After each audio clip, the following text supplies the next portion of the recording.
LAZ, shout out to all my Hondurans out there. You heard? Shout out to all my peoples from the Bronx, man. If you from the Bronx, get in them comments. Let me know what street, what block, what Ave you reppin'. You heard? Shout out to the bro Jim Neutron. Shout out to St. Mary's Park Project. Shout out to Jackson Ave. You heard? LAZ, make sure you subscribe to the channel. If you're new to the channel, hit that subscribe button. I mean, hit that bell so you don't miss no new episodes I drop. And if you feel like binge watching the channel, go to that playlist called Recent and New Episodes. You heard? And you'll find about 450 episodes that I dropped, and that ain't even all my episodes. That's a whole fact. You heard? Z-Man Suicide Polo with the ski man running around the hood like He-Man. I mean, I got some heat dropping this week. Make sure y'all stay tuned. If you need that promo, if you need a collab, because you know I'm back in my music bag too. If you need that feature with that promo, send me an email at thegempopllc@gmail.com or hit me up at Real Saint Laz on Instagram. You heard? And after this episode, make sure you check that segment where I'm speaking about that $500,000 story.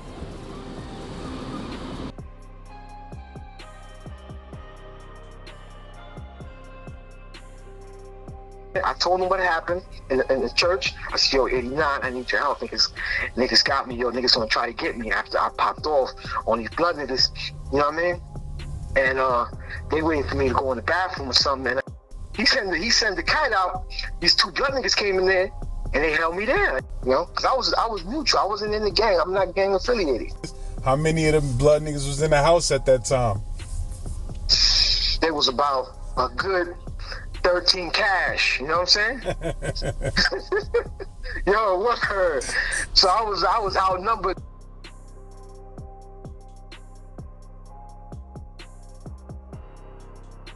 I was born here. I was born on Lincoln Hospital, 149 Morris Avenue, Lincoln Hospital. But growing up, you know what I'm saying? I had to learn the ropes of the street, how to survive out here, man. I ran away from home when I was a kid. You know what I'm saying? Why you ran away from home? Well, basically, peer pressure, man. Being around the wrong crowd, you know what I'm saying? Hanging around, trying to be down, you know what I'm saying? But I was from Honduras. A lot of dudes, and a lot of Hondurans, my own people didn't, when I go to parties, they thought I was, American, you know what I'm saying? Because they said, yo, this dude, he ain't one of us. He acted like he was American. He was born here, you know what I'm saying? But what I'm saying is I blend in and I learned the ropes of the street, how to survive through my uncle, Aunt Live. They call him Aunt Live. And Joe, rest in peace, Joe. He got murdered in 2012 on Park Avenue by Vietnam Projects in the Bronx. You know what I'm saying? Fat Joe paid for his funeral, though. Fat Joe, a lot of people don't know that. He paid for my uncle's funeral. Yeah, you know what I'm saying? He was rocking with TS Hard Body, he was rocking with them. But, you know, growing up, it was like I went through a lot of stuff, man. Using drugs, you know what I'm saying? And I got locked up. I went to Rikers Island, 9-6. I did 4 months. You know, I was in they had me in 4 lower first, C-74, 4 lower. And I had the red. I remember the first day I went to Rikers. I had the red Averex. Remember the red Averex back in them days, Laz? Mm-hmm. Yeah. So the CEO was telling me, yo, don't go in the house with them red AVs. You know what I'm saying? Because, yo, the blood's gonna get at you. The way I was getting, I didn't give a fuck. That was just me, man. You know what I'm saying? That was the way I was rocking out there. I didn't give a fuck, man. If we gotta bang, we gotta bang. You know what I'm saying? But I went to the house. I didn't listen to the CEO. I went to go to the yard one day, you know, to play basketball, and our house separated. I was playing ball with the wrong house. My house left. You know how it's time to go on the go back. So I'm out in the yard playing ball with a different a different group of people. I don't even know if I'm wrong, it was the wrong house. And it was time to go back in the building. We went back in the building, and they start. And one dude came up to me and said, "Yo, take your boots off." One little blood dude, take your breath. And I said, "I'm not taking the fuck out of here, nigga." So he swung at me, and then the whole house started in a staircase. And there was one female CO officer, correctional. She couldn't get them off me. They were all trying to get my boots off. They couldn't take it off though, guys. You know what I'm saying? So I was banging out with the whole house, and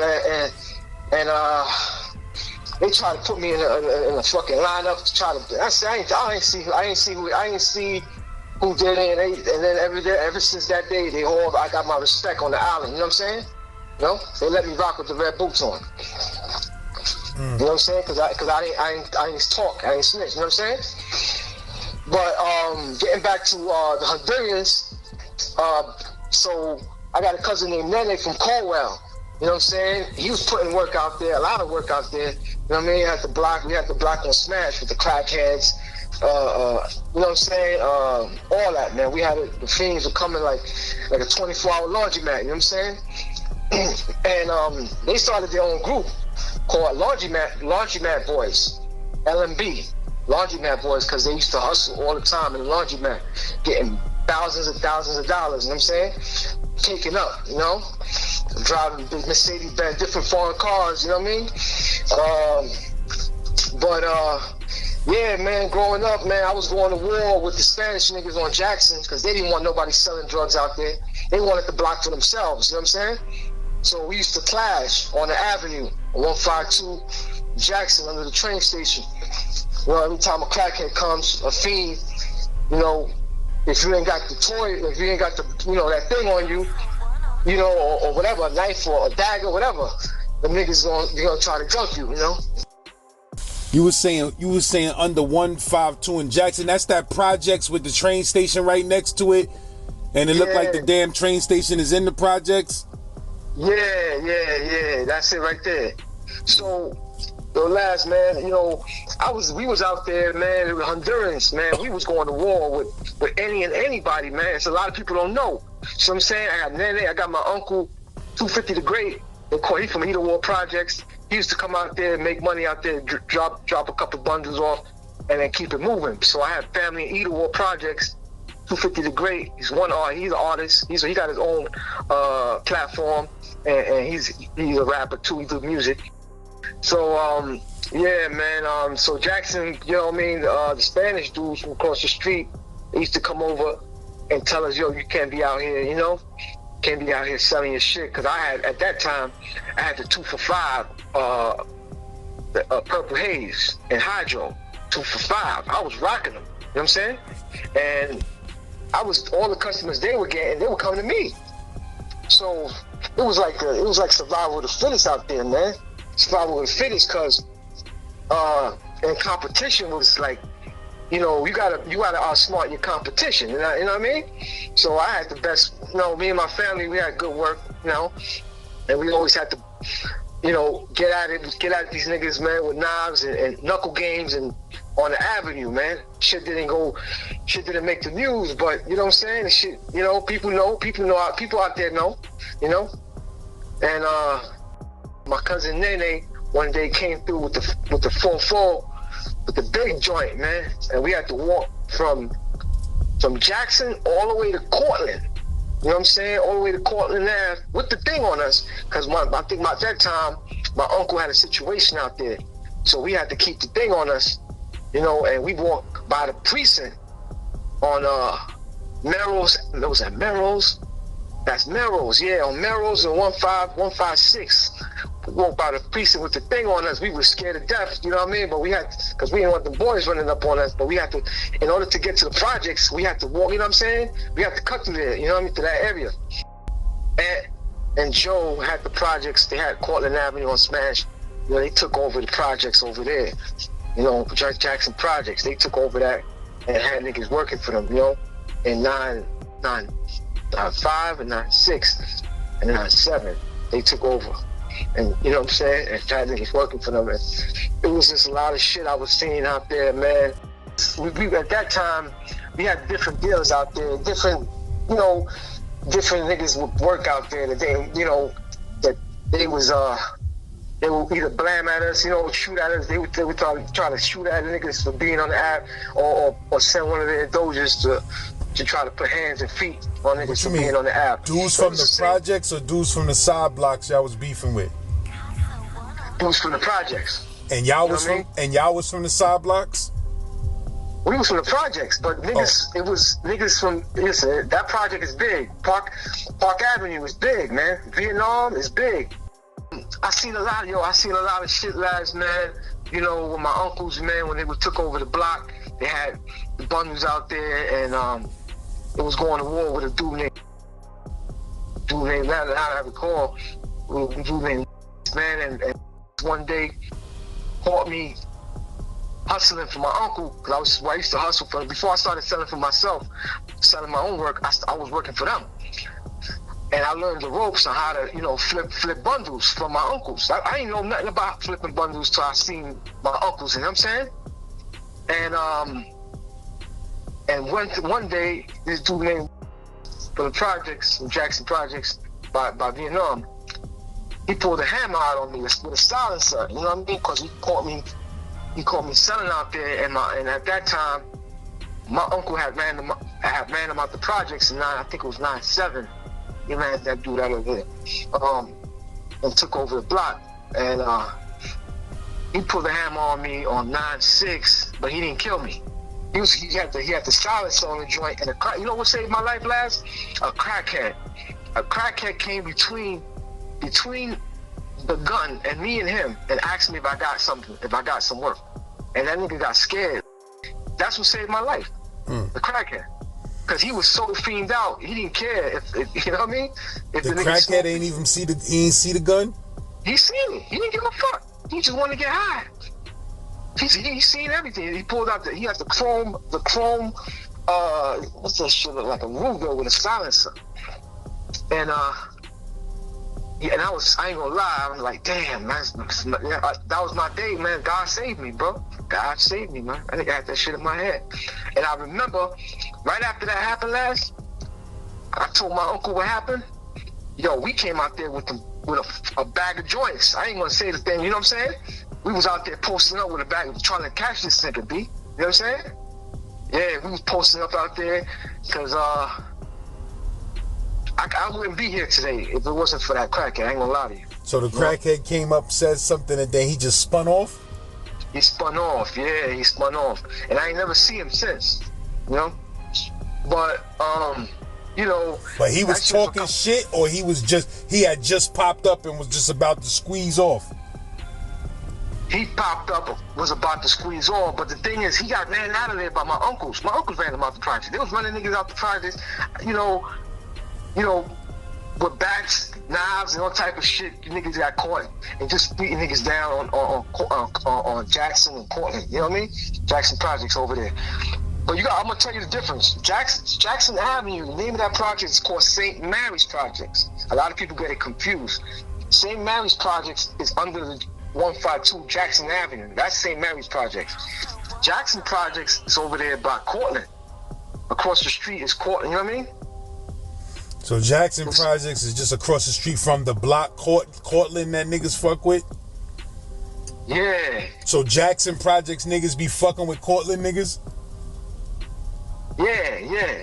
That's how it's all connected, bro. It's all connected. It's all connected, man. But yo, man, it's a lot. You know what I'm saying? Yo, you know, a lot of stuff was going on back in them days. They had the red tops, blue tops, and all out there. Dope was selling like hotcakes, man. You know. Let me tell you another story. I was I think this was 2003 or 2002. My boy Scott, he passed away. Rest in peace, Scott. Right hand man. He was a liquor store. I'm not a liquor store, about a liquor store on Jackson 152, and then we went to the deli, and some blood nigga. I don't even know the nigga name. The nigga said he got into it with my boy Scott. I had the hammer on me at the time. I had the blicky, you know. So the conversation got so hot between them two, like they was in a fight. And Scott is an OG. He's an old timer, man. He's an old head at the time. And I intervened and I pulled out the hammer on dude in front of the store. And that dude, I said, yo, drop your flag, man. You ain't blood no more. Now he's with all his blood friends. And the dude, one of his big homies was like, yo, don't drop that flag, man, because you know what's going to happen. Don't do it. Because I had the hammer out on that nigga's face, you know what I'm saying? So you drop your flag right now, homie. Well, you ain't blood no more. And he was like, yo, you gonna kill me, man? I want to live, man. I want to live. And I said, yo, man, drop your flag, bro. And he dropped his flag. You know what I'm saying? You ain't blood no more. And them niggas beat that nigga ass all the way to wherever he was from. You know what I mean? But that was some wild shit, B. That was some wild shit. I was gonna catch my first body that time, you know? But thank God I didn't, you know? But that was, I think it was 2001, 2002. Yeah, man. But, yeah, man, the Hondurans had that shit on Smash, bro. I mean, I know you heard, because you said you know a dude named O. You know, there was a few of us out there. My uncle, my cousin, P89 from Either War Projects, 250 the Great, Nene, Pilo. So it's a bunch of us, man. Why did you end up getting into the streets in the first place? Like, you know what I mean? It was like more of peer pressure. You know, it was a lot of like trying to be grown. You know, I was trying to be a man at the age of 17, 18. What your house was like though? Like your parents, your family, like what type of shit they were religious people. They were church people. It's just that when I was going to school, I started hanging out with the wrong crowd. You know what I mean? That's how the influence, peer pressure, the influence is what got me, you know? You know what I mean? Drinking. Then I drank my first 40 ounce St. Anne's when I was 14, bro. And smoked the blunt when I was 14. So, and I was hanging out with a group called RNF. Tracy, you ever heard of Tracy Lee, the rapper, Tracy Lee? Yeah. So he's from St. Mary's Projects. Oh, word? Yeah, his family is. It's called RNF. If you go on YouTube, you look it up. RNF. And I was hanging out with some of them dudes, my boy Bezo, you know, and a lot of them was smoking dust at the time. So once I got introduced from weed to dust, it was a rap, cuz. It was a rap. It was a rap. Once I got introduced to dust, I was a different person, bro. It changed my whole demeanor. The dust shit made you wild? Made me, yeah. I thought I was Method Man, bro. I walking around with the one eye, with the afro, with the one eye beige. I thought I was somebody else. You know what I mean? Man, we was talking, we was doing wild shit. Niggas was over there. Well, these niggas used to pick anybody, a random person walking by, and just put hands and feet. You know what I mean? Niggas was just, you know what I mean, take their stress out on different people. You know, but a lot of time them dudes used to go on the roof and think they could fly off the roof. You know what I'm saying? I heard stories about dudes from Jackson doing that shit, thinking they could fly like they was Superman, and they just go on the roof and jump. You know? It was like a suicidal drug, you know what I mean? That's basically what that is. You know? But some people got high tolerance. They can handle it more than others, you know? They can handle it and be more professional, not professional, but more, you know, humble, not crazy and shit. You know, I went to Rikers Island back again. I went back to Rikers Island in 98, and they put me in the Sprungs. I'm gonna tell you this story, right? You know the Sprungs, right? Yeah. They had me in Sprung 1. You talking about the Sprungs for that's part of the floor building, like for adolescents? It's outside. No, you gotta walk outside. Sprungs is outside. You talking about the adolescent Sprungs? Adolescents, yeah. Yeah.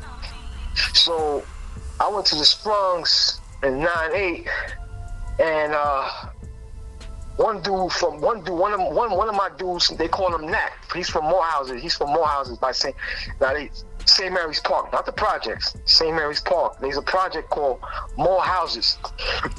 So there's a dude.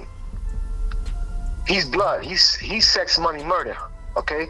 He's in the gang. I was neutral for life. Every time I got locked up last, NFL. I was claiming NFL, neutral for life. I never got down with a gang, but I still was putting hands and feet, and I had to get down in there to show that I ain't no punk, you know.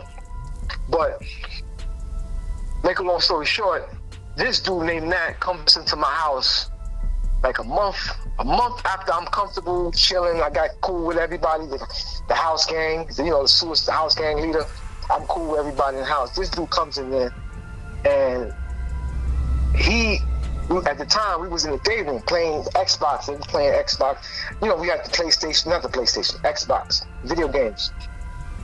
So he wanted to, he came in there trying to run the house. So I'm trying to talk this dude out of it. He don't want to listen to me. But I'm like, yo, if this dude, he said, Jim, I'm about to snatch the controller out of the house game. I'm out of his hand and put work in. And I'm like, what do you mean? What are you talking about? I thought this dude was bugging out. Dude. He talking about putting work in against a whole house. It's just me and him. It's just two of us. He actually, I thought he wasn't going to do it, but he did it. He did it, man. He came in the day room, and they was telling him he couldn't, something went down. They had words. They didn't want him to play or something. And he snatched the controller off his hand, and then all hell broke loose. They started swinging. It was just mayhem, I had to grab a chair and start swinging the chair at niggas. They didn't even know. See, at the time, I was cool with everybody in the house. I had no problems there. Once this dude came in there, I couldn't. If they jumped him and I didn't get involved last. If I would have came out of jail, they would have put the kite out to get me. You know what I'm saying? Like, yo, that nigga. You said someone was from around your hood and he was Honduran? He wasn't Honduran. Nah, this one he wasn't Honduran.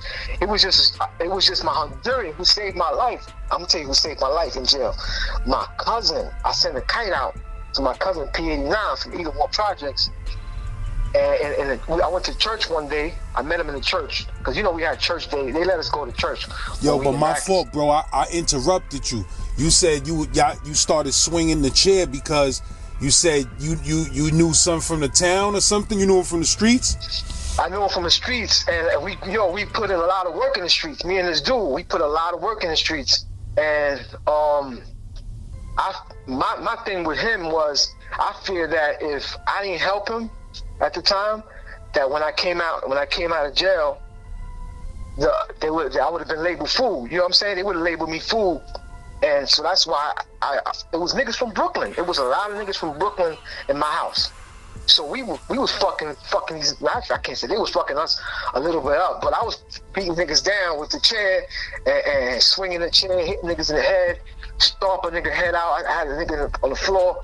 It was some movie shit. It was some real movie shit, man, that I can't even explain. So the whole house popped off, or just niggas that was in the day room? No, just niggas in the day room. It was like about 10 niggas in the day room.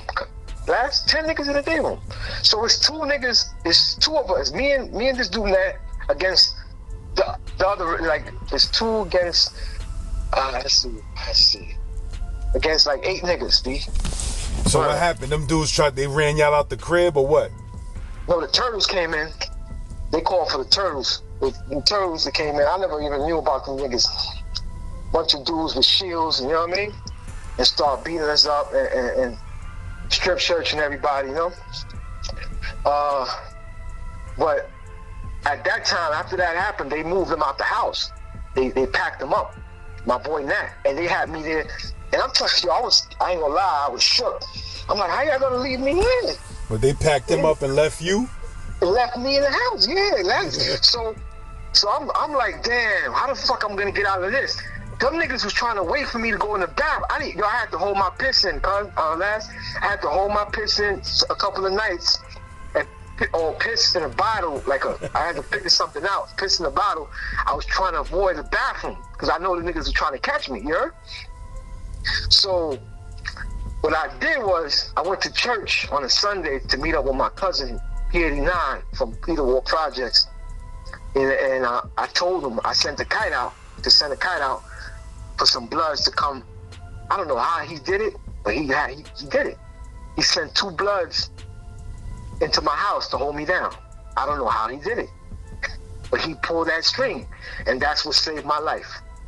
They niggas came in there. I told them what happened in the church. I said, yo, 89, I need your help. Niggas got me. Yo, niggas gonna try to get me after I popped off on these blood niggas. You know what I mean?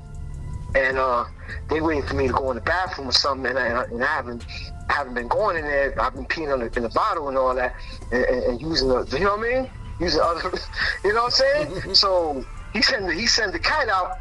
These two blood niggas came in there. And they held me there, and they stepped to the house gang and said, whatever y'all got going on with him is dead. That we here now, we holding him down, and then they fixed that problem for me, you know, because I was neutral, I wasn't in the gang, I'm not gang affiliated, you know. So that was a reliever, man. That was a reliever, man. How many of them blood niggas was in the house at that time? There was about a good 13 cash, you know what I'm saying? Yo, what her? So I was outnumbered by default, man. I was outnumbered, man. And yo, to this day I always see my cousin. I say, yo, man, good looking. He's from Either Project, P89. You know what I'm saying? What was another story? There's a lot of stories, man, but that was just one crazy story. You know, that I survived in the island. And then I started making weapons in the island. I got creative. I started making weapons and selling them to niggas. I just became a craftsman overnight. You know, I don't know how, because... Nigga discovered a hidden talent that you ain't know you had? Yo, the talent I had was ridiculous, lads. I'm telling you, I was like, I opened up shop. In my where I was at, Sprung, well, they moved me from Sprung 1 to Sprung 3. And that was the last. When they moved me to Sprung 3, I stood there for my whole bid, Sprung 3, and then I was out. I did 4 months, whatever. So, yeah, so I was going to, you know, they had the school at the time, lads. You know, the schools, they allow us to go to school, like and then one of my specialties with hardware. It was teaching us some hardware shit, and I just started taking shit back into the house, sneaking shit back in there, and that's how I made a living in there. That's how I made it, believe it or not, selling weapons, man. What you said you was making them shits out of? Believe it or not, plastic, man, plastic. The tile, the floors. Mm-hmm. I did some shit out of the floors. Yeah, I use anything that could get sharp and could be used, to defend yourself. I just got creative, man. Let me ask you though, because I never was in the Sprungs. How that Sprung should be at night? It get dark in there, what? Or it always look bright? Well, it get dark in there. Is that it get dark? They don't leave no lights on. Only the lights on is in the bubble. You know where the COs be? Yeah. That's the only lights that be on, where the COs be. But once they turn off the lights, is like everything is dark, pitch black. You can't see nothing. That shit is big. What they had, man? How many people they had in Sprung? Let me tell you one more story. One more Rikers Island story. Yo, I was in 4 Lower and 9-8. No, it was 9-6. 4 Lower, and this dude came in the house with and the COs blew him up. He came in the house for raping a chick. Oh my God, I never seen it, I never seen some shit like this. But niggas came to me and said, yo, get your pillowcase. Tonight, we're gonna rock this nigga's head off, okay? As soon as he think he going to sleep, we're gonna just wail on him. So everybody's getting their pillowcases, putting boots on, sneakers, boots. You're talking about some heavy duty boots, man. We putting them shits inside and soap and hard gel soaps, and loading them shits up with for the nighttime. As soon as this dude went to sleep last, we all started wailing on him with the fucking beating his ass with the fucking pillowcases, man. You never saw a pillow fight just like that, but everything was hit. He was the target because he was in there for raping a chick. That nigga was blood all over the place. Yeah. Whooping that nigga's ass. They had to get him up out of there. Yeah, you say they caught him while he was already asleep? Yeah, he went to sleep. He was trying to he wanted to get a nice good nice sleep. And they turned the lights. Once they turned those lights off, Niggas is pa-ga-ga, swinging on this nigga, stalling on him. You know what I mean? With the pillowcases, man. With the boots and hard gel soap. Yeah, man. What son did? He ran to the bubble? He couldn't, man. The COs, they heard the commotion, the CO, and he broke it up. And he packed them up and got them up out of there. Yeah. Word.